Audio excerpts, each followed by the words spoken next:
Day, hapit na yung December, day.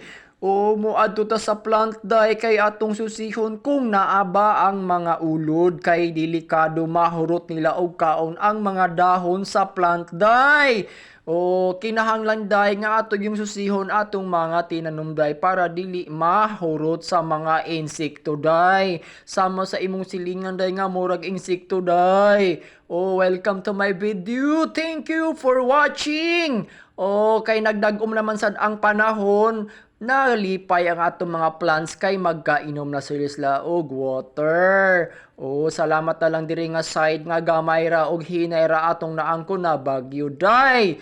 O atong ilibot diri sa balay, day, ang mga plant, day, wa man sila nahurot sa mga ulod, day, kay naabantayan man siya, day. O thank you for my vlog and thank you for watching.